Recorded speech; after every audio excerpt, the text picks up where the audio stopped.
Welcome to the Bluestocking Circle podcast, Lady Nerds on Popular Culture. We're your hosts, B. Grisel. And Kat. This is episode 35, Gravity Falls. In today's episode, we will be discussing the 2012 Disney animated series Gravity Falls, created by Alex Hirsch. You may find the list of episodes that were required viewing for the podcast in our show notes, but be aware the entire series is fair game for spoilers. Trust no one. Ready? Ready. Let's do it. Let's go into the woods.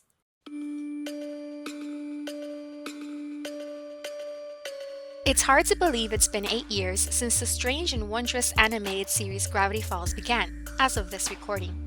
Created by Alex Hirsch for the Disney Channel and later moving to Disney XD, the pilot premiered in summer 2012 and was watched by over 3 million viewers.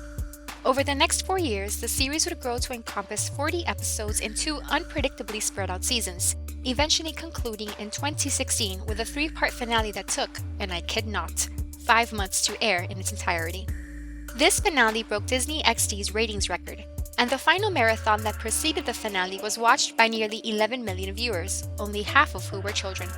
Indeed, despite the, shall we say, haphazard scheduling of the series, Gravity Falls garnered a devoted and diverse fanbase during its original run.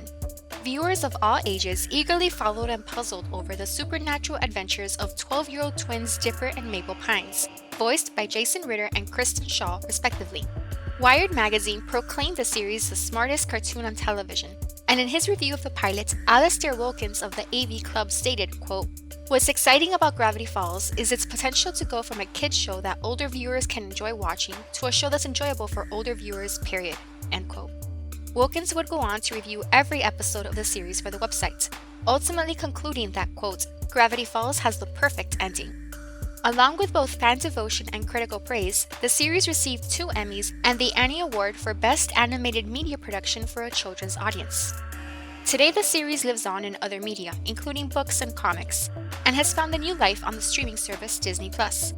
Dipper and Mabel Pines stand ready to introduce a whole new generation to the delights and dangers of paranormal investigation.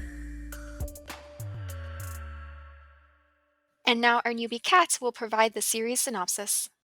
A pair of tween twins spend the summer with their great uncle in a small Pacific Northwest town where they quickly realize there are a whole book's worth of magical creatures and strange occurrences happening. That is both a great synopsis and a great tongue twister, Kat. Yeah. Well done. And it did trip me up, so I'm my own worst enemy. Very nicely done. And with that synopsis, we can go into our origin stories. My Gravity Falls origin story is Monica, who you first heard in episodes 21 and also episode 30. We were at a coffee shop one day around the time the series started, and she lost it laughing at something on her phone that she wanted to show me. It was an exaggeratedly long clip of an animated gnome vomiting rainbows that had her unable to breathe in the middle of this massive crowd.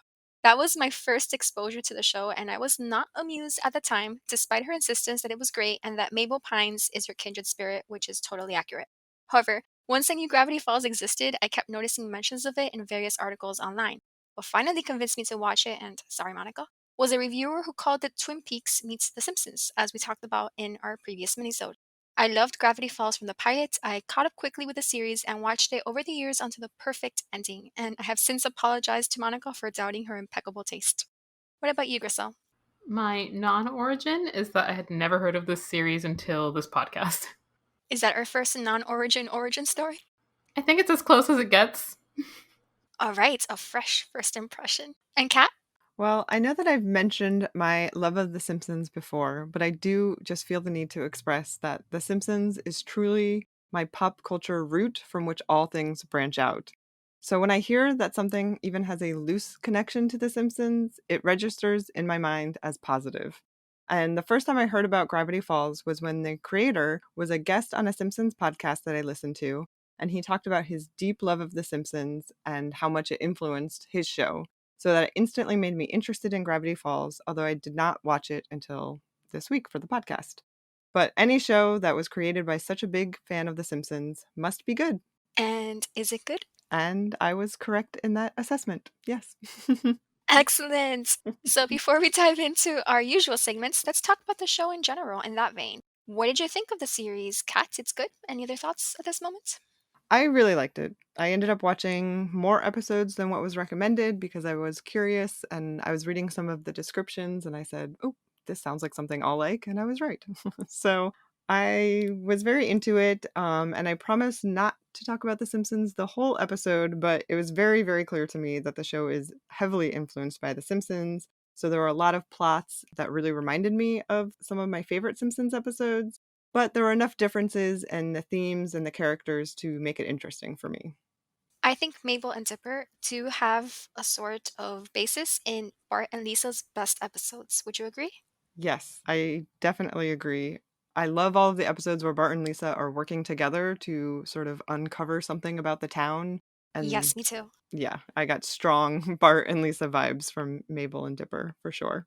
And I do always love when there's like a sweet, touching moment between them because even though I think Bart and Lisa have more of a sibling rivalry than from what I Yes. gathered of them, but those sweet moments are just really touching and nice, and that's some of my favorite parts of The Simpsons for sure. Did you two read that Alex Hirsch has a twin sister and Mabel and Dipper are sort of based on them as children? Oh, really? Yes, so it is based on his own childhood with his sister. Oh, that's adorable. I didn't know that. Grisel, what did you think? I don't think you will be too surprised to learn that it really was not for me. And you already I'm shocked. suspected. I know Shocked. exactly. Like you already kind of suspected I wouldn't like it. I won't say I dislike it, like with any heat or anything. Like I didn't hate this show. It's not like the worst show I've ever seen or anything like that. But I was just kind of meh about it. Like it wasn't really my thing. I'm not the target audience for this, and I kind of found it a little bit boring. I have to admit. Like I had a hard time getting through the episodes because at one point I was watching one episode and I was like, oh, it's about to wrap up. And I was like, oh, God, there's 10 minutes left. And so it just didn't quite work for me. I'm not that shocked. I But thank didn't you think for you would watching. be. What about the theme song? Can we all agree this is one of the all-time best theme songs? I have no comment. Now that one hurts. That one hurts, Grisel. I like the theme. I thought it was good. And I thought overall that there was a lot of fun parody music throughout the show. So I think overall, big thumbs up on the music. And I also really enjoyed all of the fake TV shows that were throughout the series. Yes.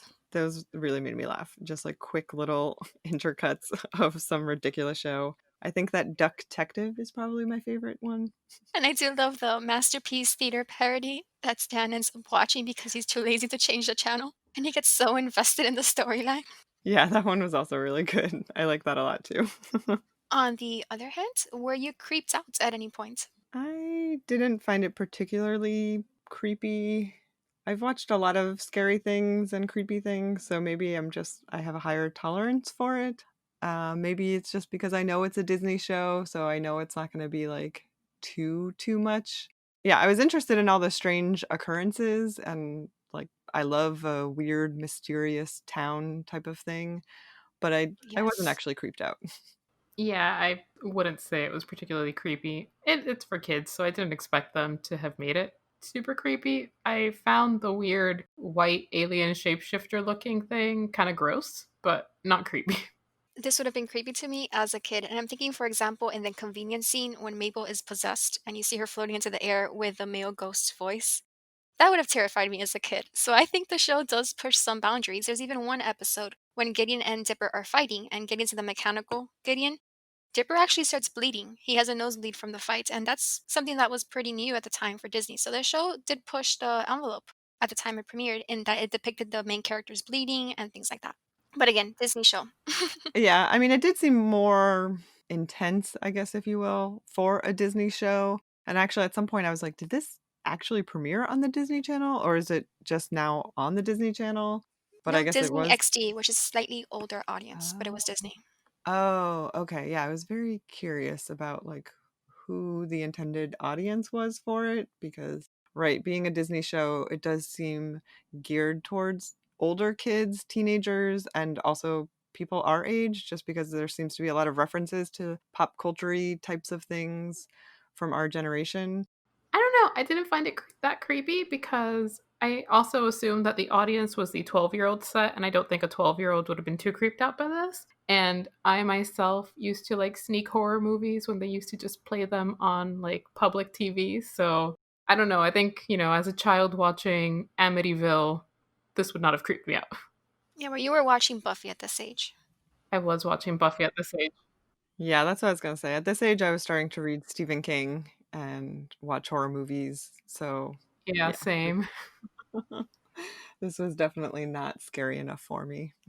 Now I appreciate it more, I think, because as I get older, I'm less interested in watching horror and like intense violence that comes in a lot of like horror genre stuff. So I appreciate that this is more mysterious rather than straight up horror. I think I like it more now than if I had watched it as a younger kid, because probably then I would have been like, ugh, this is for kids. I'm too cool for this. Ugh, you Stacy's and Claudia's. I was a Marianne, and I would totally have been enamored of this show. I actually, Yeah.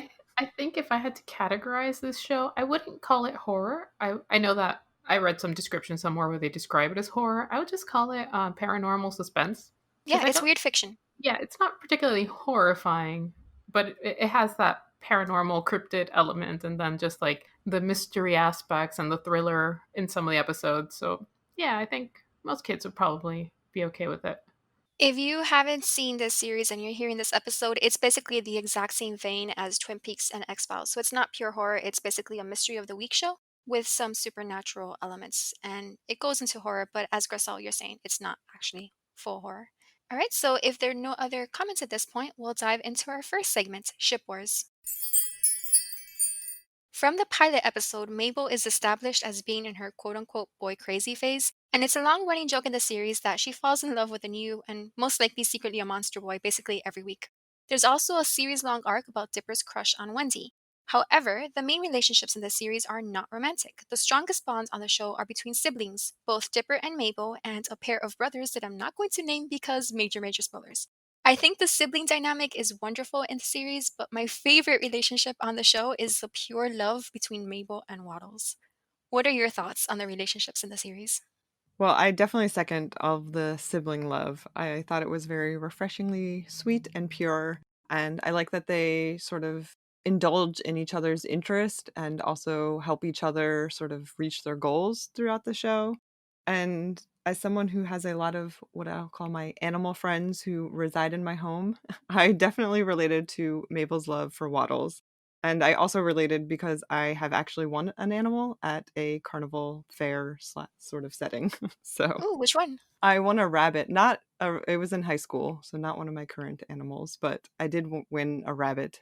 It was like a crazy, you had to like throw a ball into a pond and get it into a little boat, and I did it and got a rabbit. I won an animal too in that same Really? game, but it was a goldfish. Ah. You got the better deal, Cat. Yeah, he was a good rabbit, and he lived a surprisingly long time for a carnival animal.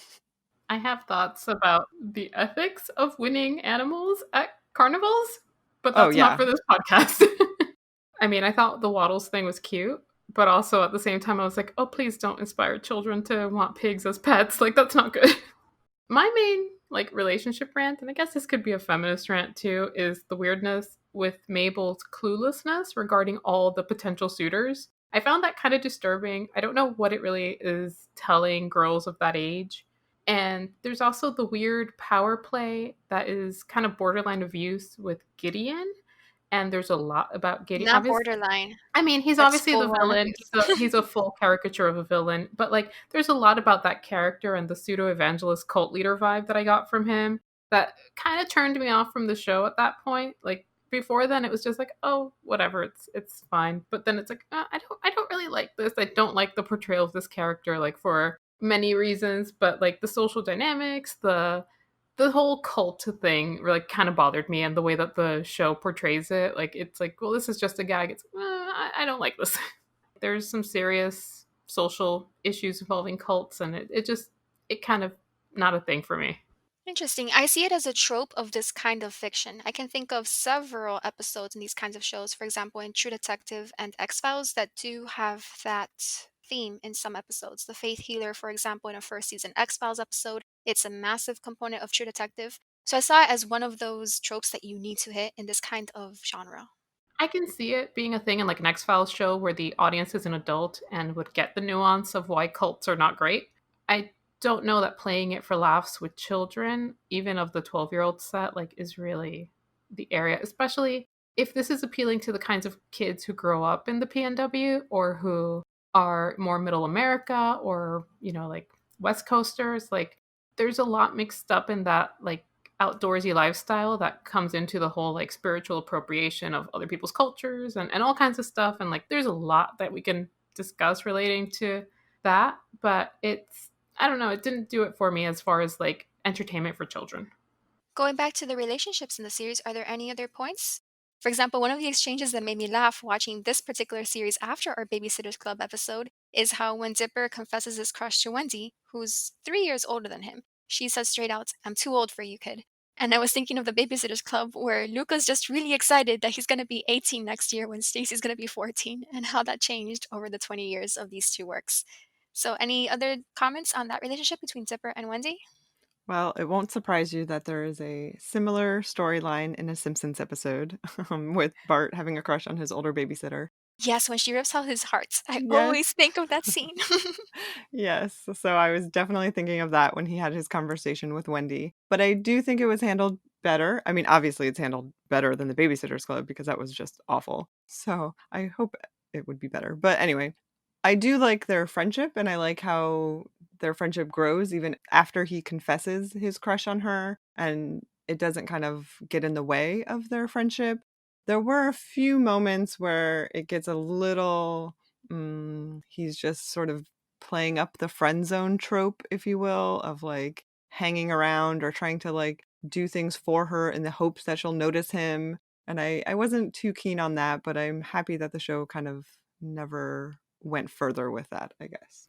Yeah, I didn't really like that either because it does play up the sense of like, I know it's male, like it's a male written show and it's about this guy's life and he's projecting onto these characters and it's kind of like it's that vibe of the nice guy who just like hangs around and waits for the girl to like him. Like I could see him hanging out until he's 18 and she's however old and being like, "Oh, hey, I've had a crush on you my whole life," or something like that. But I do think that the age difference between boys and girls gets played in different ways than the age difference between like when the male is the one who's interested, histories of tropes and stuff like that. But generally, the older girl turning down the younger kid, it's like, oh, well, of course he's just a child. But then, like, a lot of weird stuff gets dismissed when it's a younger girl and an older male. So there's also that. And the show did fine, but it's a thing. Any thoughts on Robbie? Well, that is one thing too. I guess I kind of wish better for Wendy. So I liked her as a character and I didn't mind again like her reaction to Dipper's crush. I thought that was all handled pretty well. But I kind of just wish she had a good boyfriend instead of like a weird emo boyfriend. I don't know. Robbie seems very familiar to me. In that, I went to high school with many a Robbie, and I like that Wendy just stumps him. She does not put up with that nonsense. That is true. Their relationship does not seem long-lived, so that's good. If there are no other thoughts on the relationships of the series at this point, then let's move on to our feminist rant. And I'm going to let both of you take over because I honestly don't have any feminist rants regarding this show. Who would like to begin? I just found that I was mostly annoyed by Mabel, again, as a clueless girl, manic pixie dream sister, who is just flittering around with her rhinestones and her fun dip candy that makes her get high and all this stuff. And like, she kind of just seems like an accessory to Dipper's story. And I didn't really love that, but that's just how I read it. I want to bring up our discussion at this point because of that from episode 6, Pushing Daisies, because we talked about Chuck and her characterization as a manic pixie dream girl, as many people say.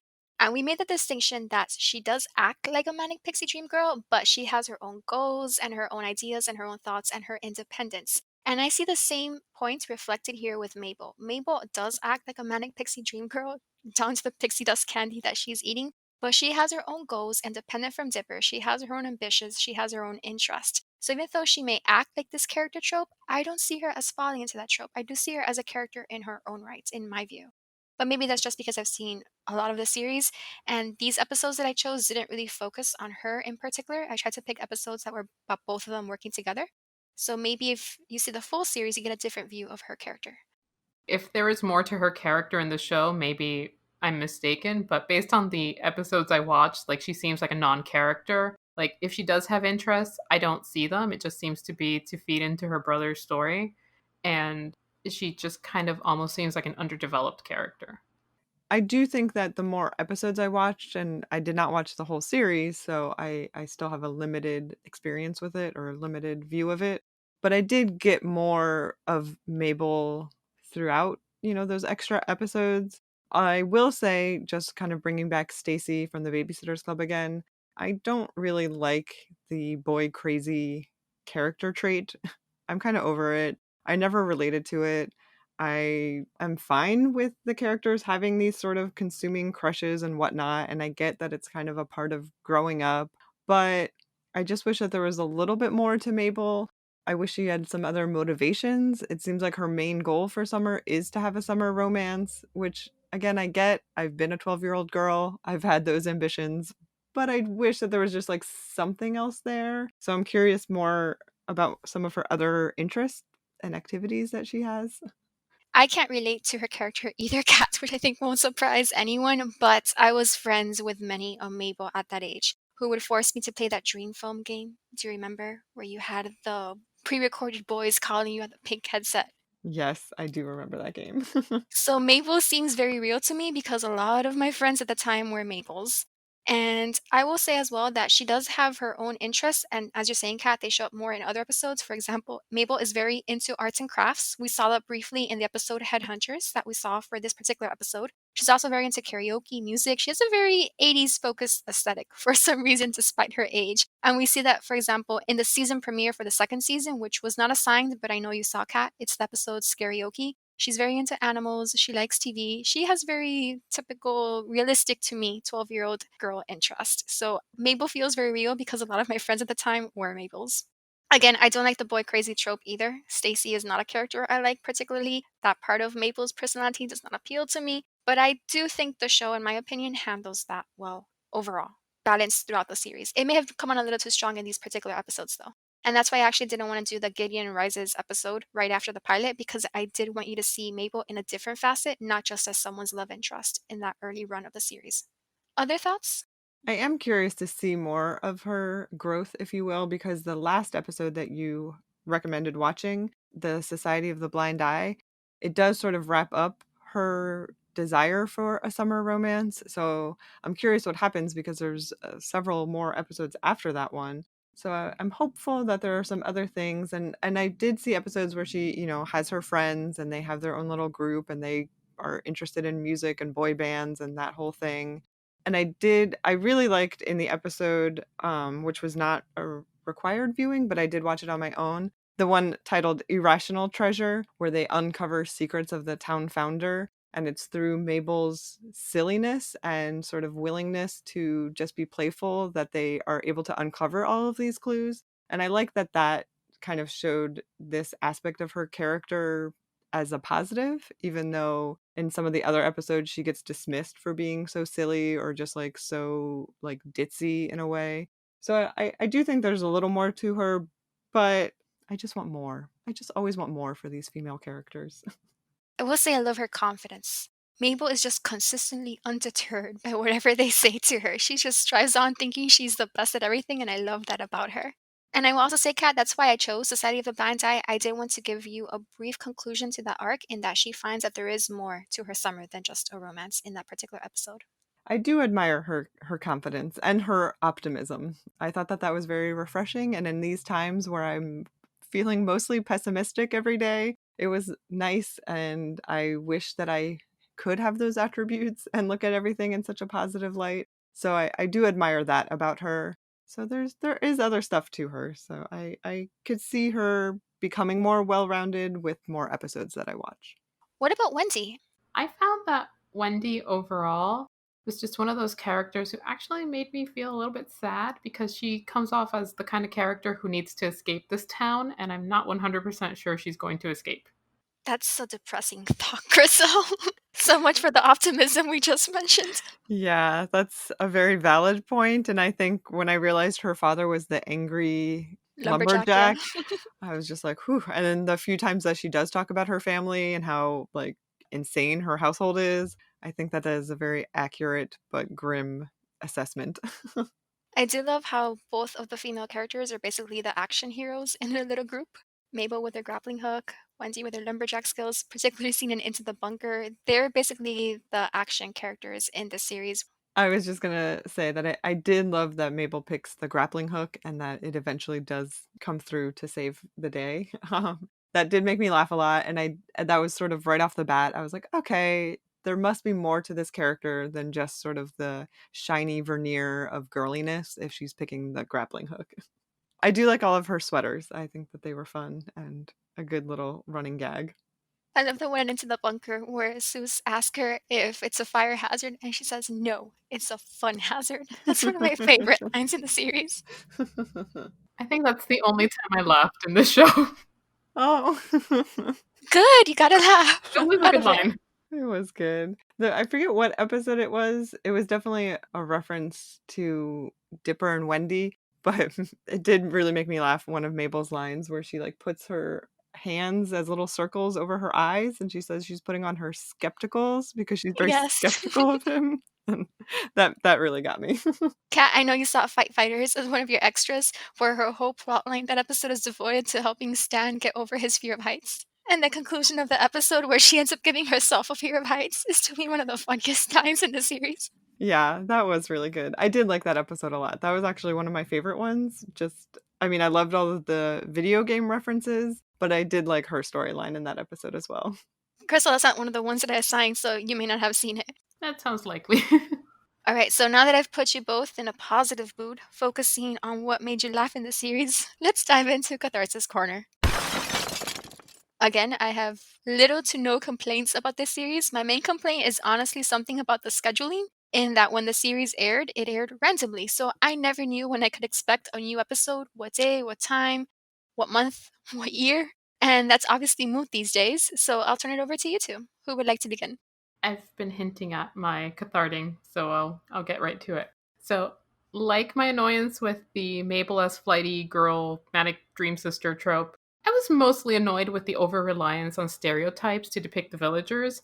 At one point in one of the episodes, and I'm horrible at remembering episode names, so I'm not gonna even try to guess at which one it was. But Dipper is writing a list of like suspects and describes one person as, and this is not verbatim, but it's probably pretty close, like that fat guy, and then there's like that old lady and stuff like that. And I found it kind of obnoxious. I think it also goes into what I've been saying about both Mabel and Wendy, where it relies very heavily on these tropes that I feel are kind of punching down in a way. It's the idea of like the quote village idiot, and like these people are all not smart enough to know anything, and they are very easily lured by scammers. And then you've got, the cultish character, and it felt like it was drawing on a stereotype of the kinds of people who live in small villages or mountain towns or whatever as like yokels. And just, I don't know, I didn't like that. I felt like I don't like humor that relies on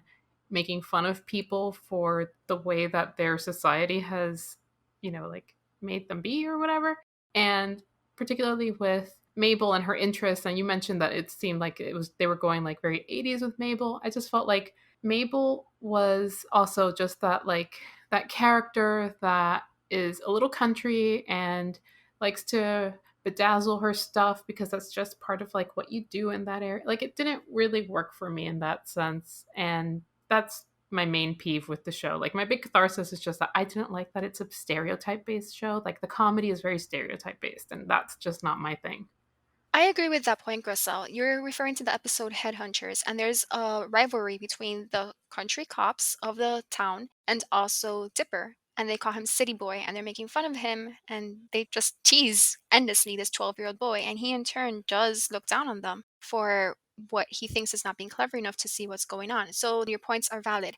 I will also say that something that I thought was an attempt to fix that earlier issue in the series was in the episode Society of the Blind Eye. And one of the reasons I chose that episode is because I think it tries to explain the townspeople's proclivities, if we want to use that word, is that they've been brainwashed extensively by this society into removing their memories of the supernatural occurrences in the town. And as we see with Fiddleford McGucket, having their memories erased repeatedly is actually impairing their cognitive abilities. So I think that's a later series attempt to sort of ameliorate this issue that pervades the earlier series. But it is a valid point, Grisel. Yeah, I mean, I'll second or third, I guess, that point. I agree, especially early on in the series where they were showing the townspeople. They were just clearly sort of there to just be a caricature joke machine, if you will, and there wasn't like a whole lot to them. And it made me feel kind of distant from them. It just didn't make me latch on to any of the townspeople. And even with the further viewing, I don't really find myself rooting for any of the townspeople or interested in their stories.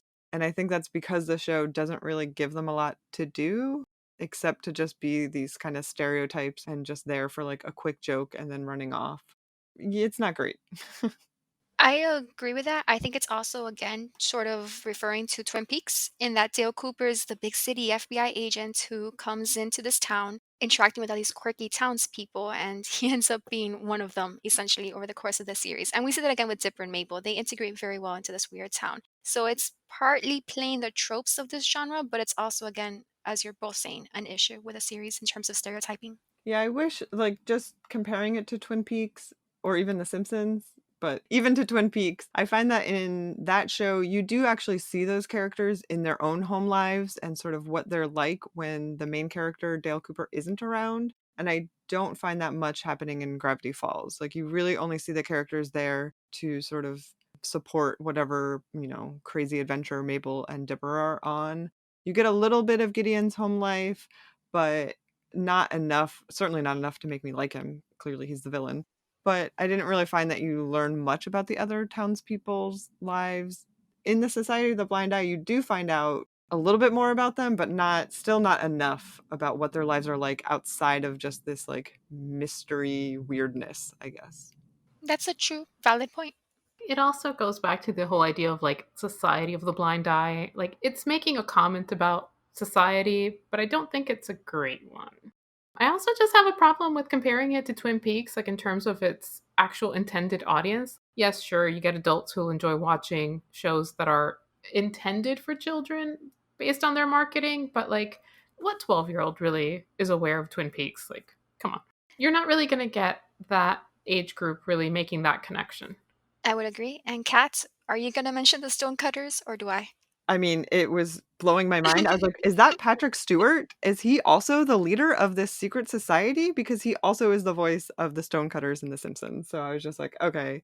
Again, I think even just like referring to the show as like Simpsons meets Twin Peaks, I think it's really just like for people who like those shows. So I sort of doubt the validity of it being a kids show in some ways because it really just seems to be marketed towards people who have already consumed those types of media and will get all of these references. And that's me, and I liked it, and I was happy to be that person who enjoys the show. But I agree with your point, Chriselle. Like, I don't think any kids are watching Twin Peaks. Although I guess this show is like a good Twin Peaks light, like Twin Peaks for kids, if you will. It's Twin Peaks training. They're going to age into Twin Peaks. Yeah, so I guess in that sense, it works. It's not Patrick Stewart, though. What? It's not. I looked It's him up. not? Lance Ivan is Peter Serafinowicz. Oh, wow. Okay, well, he's doing a very good Patrick Stewart impression. Grisel, other complaints? I know that can't be your only one. This is a only marginally relevant complaint, but I don't care about the Pacific Northwest. Like I know a lot of people love it. Like that's like the dream vacation for a lot of people, but I am not a mountain foresty person. I am a Stacy type person and give me cities and I'm not going camping anytime soon. So this did not inspire my interest in that region either. Well, I imagine certainly not seeing all of the weird creatures that live in the woods. That is the primary reason I would go. I feel like that's just the whole thing about the Pacific Northwest. Like people have like this strong belief in cryptids. Like every time I hear anybody talk about it, it's like, oh, but the cryptids, and I'm like, oh, yeah, you can keep your cryptids.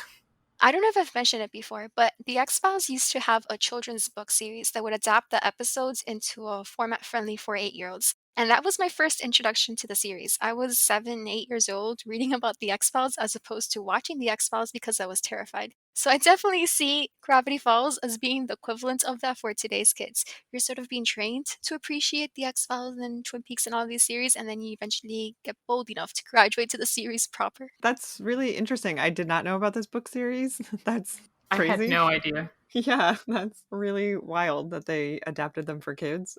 Um, no, I do think that there's a good place.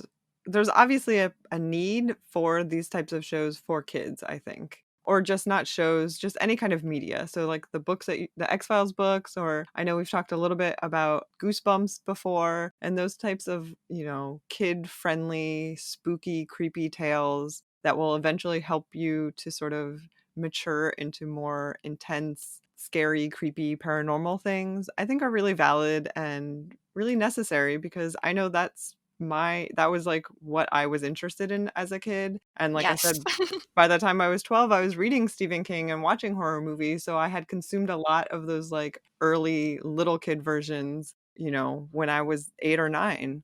And yeah, I could see Gravity Falls sort of filling that void.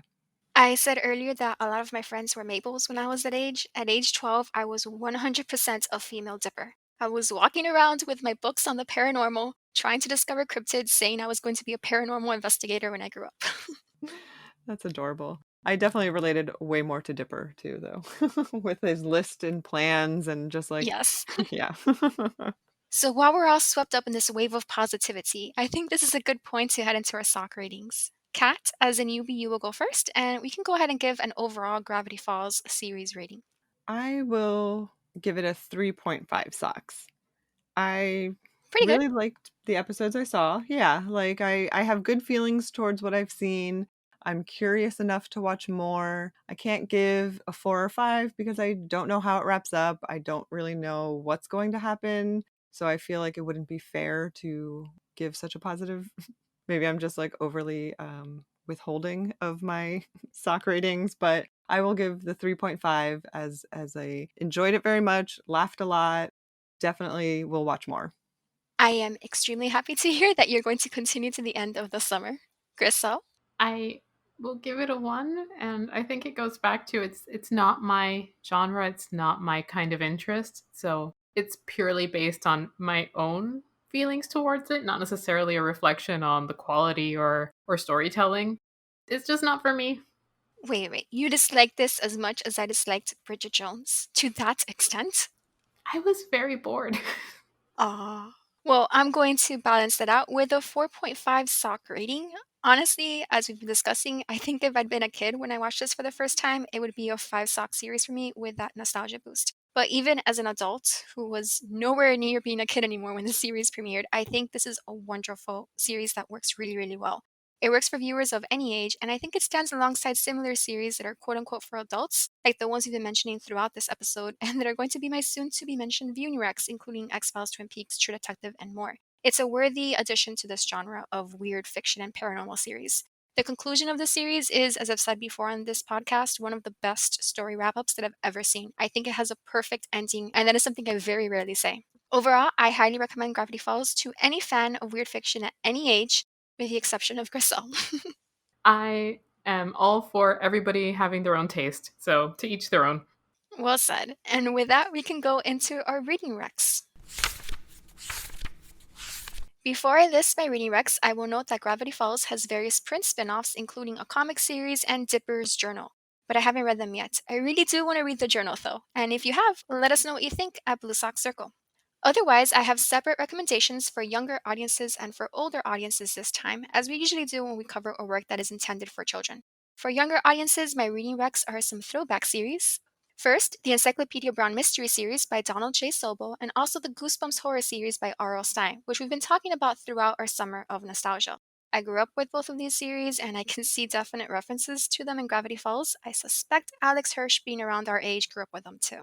For those of us who did grow up with Encyclopedia Brown and other child detectives, please read The Boy Detective Fails by Joe Menno.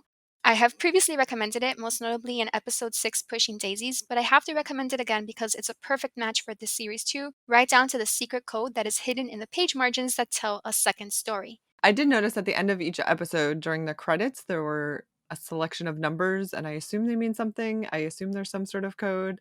I was not watching in order, and I was certainly not going to like keep notes to try to figure it out, but I noticed they were there.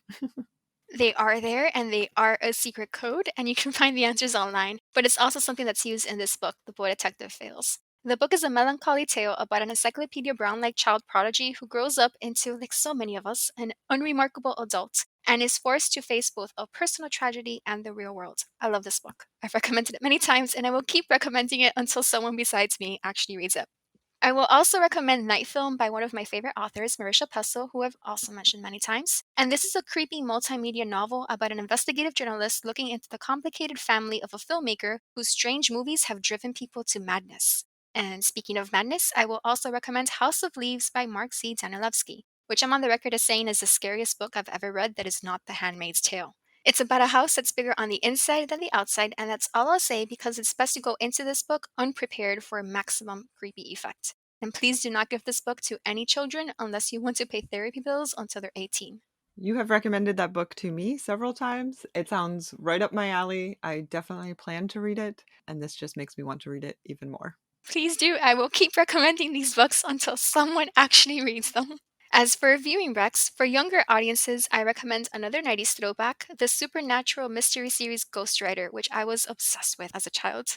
It's about a group of children in New York City, so they're your city kids, Grisel, who solve mysteries with the help of a very literate ghost. And the series was recently rebooted for Apple TV, but I read the summary and it doesn't seem to have anything in common with the original series, so I don't know about that. For a current children's series, I instead recommend Odd Squad, which is basically the X Files except with children who are really into math, and it's adorable. I am not a child who is into math. I do and did love math, but I have never heard of the show. As for series that are actually intended for adults, Twin Peaks, obviously, like we've been saying throughout this episode, you might have caught two major allusions to the classic series in the episodes that we saw, namely The Hand That Rocks the Mabel and Dreamscapers. Did you spot them, Kat? I don't think I did. I noticed other references, but which ones are you talking about? I'm thinking of the restaurant where Gideon is waiting for Mabel when Dipper breaks up on her behalf. That's the Twin Peaks Dream Room. Ah, yes. Okay. And at the end of the episode Dreamscapers, the Gravity Falls theme song is actually redone to match the Twin Peaks theme song, and they also changed the animation to match the falling water. I did notice that. Okay. Yes. I couldn't remember which episode that was at the end of, but I did notice and appreciate that because I really love the Twin Peaks theme song. Yes, it's amazing. I love Julie Cruz's albums. Did you spot other references? I noticed the waitress who has one eye who works at the restaurant and makes pies, so that reminded me of sort of a combination of Twin Peaks characters. The waitress, and there's also a woman who has an eye patch. So it seemed just generally Twin Peaksy. It did, and we're definitely going to cover Twin Peaks one day because I love Dale Cooper far too much not to. The Simpsons, like we've been saying all along, is the obvious other series, but I'll leave that for you, Kat. And instead, I'll recommend my beloved Futurama, which we covered in episode 18 of this podcast. I guess I have to recommend The X Files, but you can safely stop with the post season 5 movie Fight the Future, so it's safe to proceed to the end of season 8 if you really want more, but not one step further than that. I will also recommend the first season of True Detective with the same caveat that was given to me by the person who recommended it to me, namely that there isn't a single feminist second in this entire season, so may or may not be something you can stomach, but it is nonetheless a good capital A adult match for Gravity Falls. And for something suitable for the whole family, the series Warehouse 13 and The Librarians are both good matches for Gravity Falls as well, with a much sillier comedic tone than the other series I've been mentioning. Lastly, I'll throw in repeat viewing Rex Supernatural and Grimm 2, and I imagine you'll want to recommend Buffy. So over to you, Grisel. I actually was not going to recommend Buffy because I feel like Buffy takes a turn the later in the season it goes, and I don't think it quite fits with this theme. But valid recommendation. I, as with the Babysitters Club's books, again, had a struggle to come up with appropriate recommendations, but I did finally prevail and come up with a couple. And these are both by Holly Black. The first is The Spiderwick Chronicles by Holly Black and illustrated by Tony DiTerlizzi. It's kids in a creepy house, family dilemmas, and fairy creatures. It's age appropriate for child fans of Gravity Falls. And there's a fairly decent movie that came out during the rush to adapt every single popular YA/kids series. And it didn't pan out as a series on film, but the movie's still enjoyable. For the teen to YA set, I recommend Holly Black's The Darkest Part of the Forest, which is one of her more recent works and also involves siblings and a mystery surrounding fairy creatures. So that's as close to cryptids as I really get in my reading genres. Other than paranormal romance, but not for this audience. I think that just like I keep recommending Marisha Puzzle, you're going to keep recommending Holly Black until I actually read it, aren't you? I don't know that you would like it. Maybe in the Spiderwick Chronicles, there's a girl who fences. I think you would be into that. Ooh. So I think you might like Spiderwick Chronicles. It is a children's book, but it is a children's book that I enjoy, and it is illustrated, so it's got that vibe. It's one of her earlier works also. Even I have kind of fallen out of love with some of her more recent works because of stuff she does that I'm not into some of the tropes she's been using, but I do like her. She's been prolific. Kat, what about you? I have a few recommendations across many different formats, but I'll start with reading recommendations. And I'll start with one for children. This one is called Horton's Miraculous Mechanisms, and it's actually a book series by Lissa Evans. I've read the first two and I really enjoyed them. And it follows a boy, I think he's about 10 in the first book, and he moves to a new town. And then he gets caught up in a mystery that surrounds his great uncle, so very similar to Gravity Falls, who was a famous magician, and his uncle has left all of these clues and sort of like magical contraptions that he has to figure out in order to solve the mystery. So it's really fun. There's a lot of interesting little puzzles in the book that you as a reader can also figure out. I will also recommend for older readers, teen and older, a book called Alif the Unseen by G. Willow Wilson. And I thought this was a really great sci-fi fantasy novel about a young computer hacker who is living in an unnamed Middle Eastern country who uncovers a secret plot and has to battle a shadowy government organization. There's a lot of references to storytelling and the power of books, including a very prominent storyline that revolves around the Arabian Nights tales. So it has a very similar vibe, I would say, to Gravity Falls. And for my last reading recommendation, it's also a repeat recommendation, so I won't go into it too much, but similarly, I feel like I keep recommending this book until someone I know reads it. And that's the I feel like I tell everyone about this book. But anyway, it's the series The Diviners by Libba Bray, and the first book in the series is called The Diviners. I recommended it back in the Tommy and Tuppence episode because it takes place in 1920s New York. But for this episode, I'll sort of highlight how much it deals with paranormal, supernatural things. And it's also about a girl who goes to live with her uncle who runs a museum of the occult. So it has a very similar kind of relationship to that of Gravity Falls. I like it a lot because it deals with that historic time in a really well-rounded way, I'll say, because it has all of the sort of glitz and glamour of the 1920s time period, but it doesn't shy away from the more dark sides, including racism and homophobia, misogyny, xenophobia. So I think that it's really good and not just like a too much based in nostalgia kind of historic fiction. So I like it a lot. We're just gonna need to host episodes on all these various books, so we'll finally force each other to read them. Exactly. Just like have one episode where it's just all the things we've been recommending over and over again. I love it. Well, for my viewing recommendations, I had a lot of things that I was thinking of, but I'll narrow it down. And for my first one, I'll say Clone High, which was another short lived animated series that I watched on MTV in the early 2000s. It's a really silly parody of teen dramas, except that the teens in this show are all clones of famous historic figures. So you have Abraham Lincoln, Joan of Arc, Gandhi, JFK, and Cleopatra all going to school together and dealing with the ups and downs of teen life. I really loved the show when it first aired. I have never revisited, so I don't know how well it holds up. But I did just read that they are planning to bring it back with the original creator, so I'm excited to see it again and see what they add to it.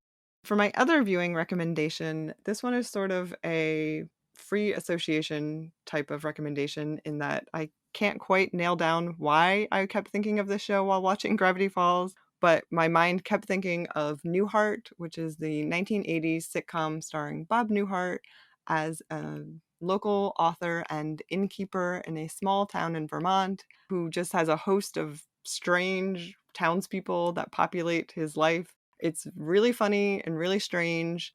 Again, I think it's just because of the weird town and the type of humor that Gravity Falls has, and that it has sort of an underlying sweetness that reminds me of Newhart.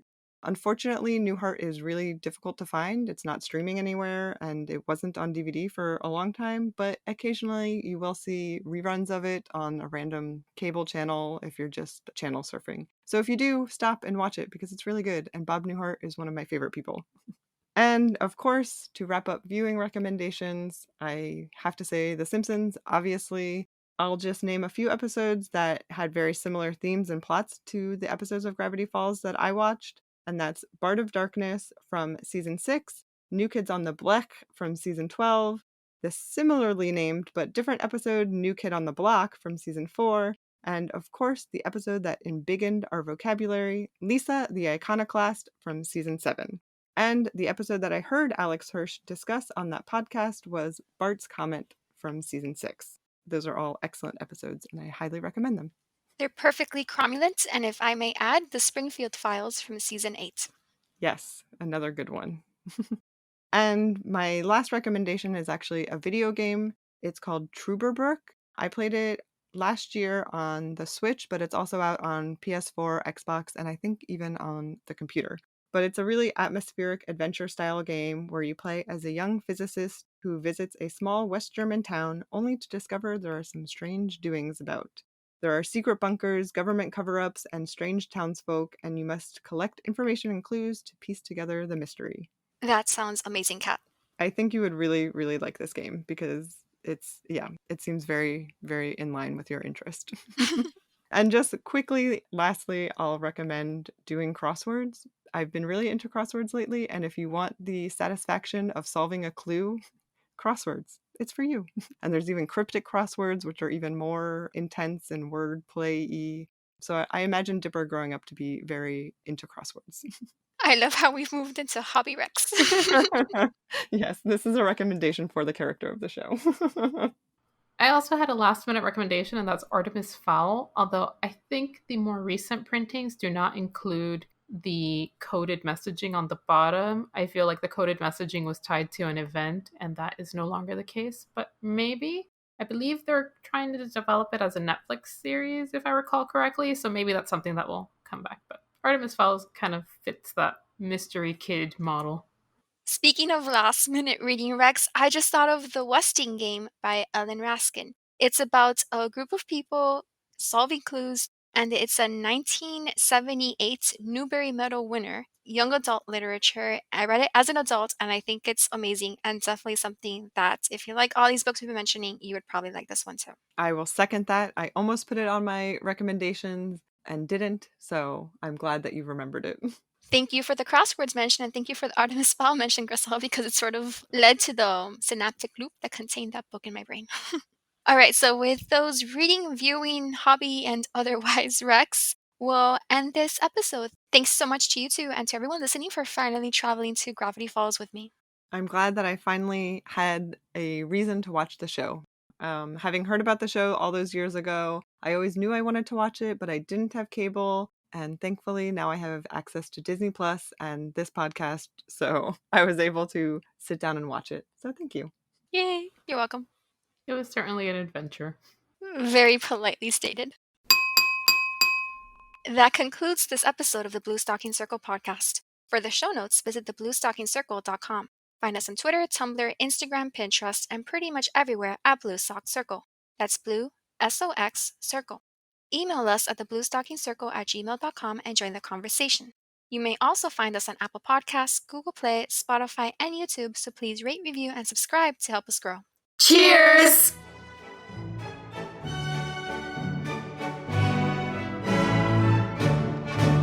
I don't really know too much about the history of it, but maybe that's why it didn't really succeed. I don't know if that's why it didn't go on for more seasons.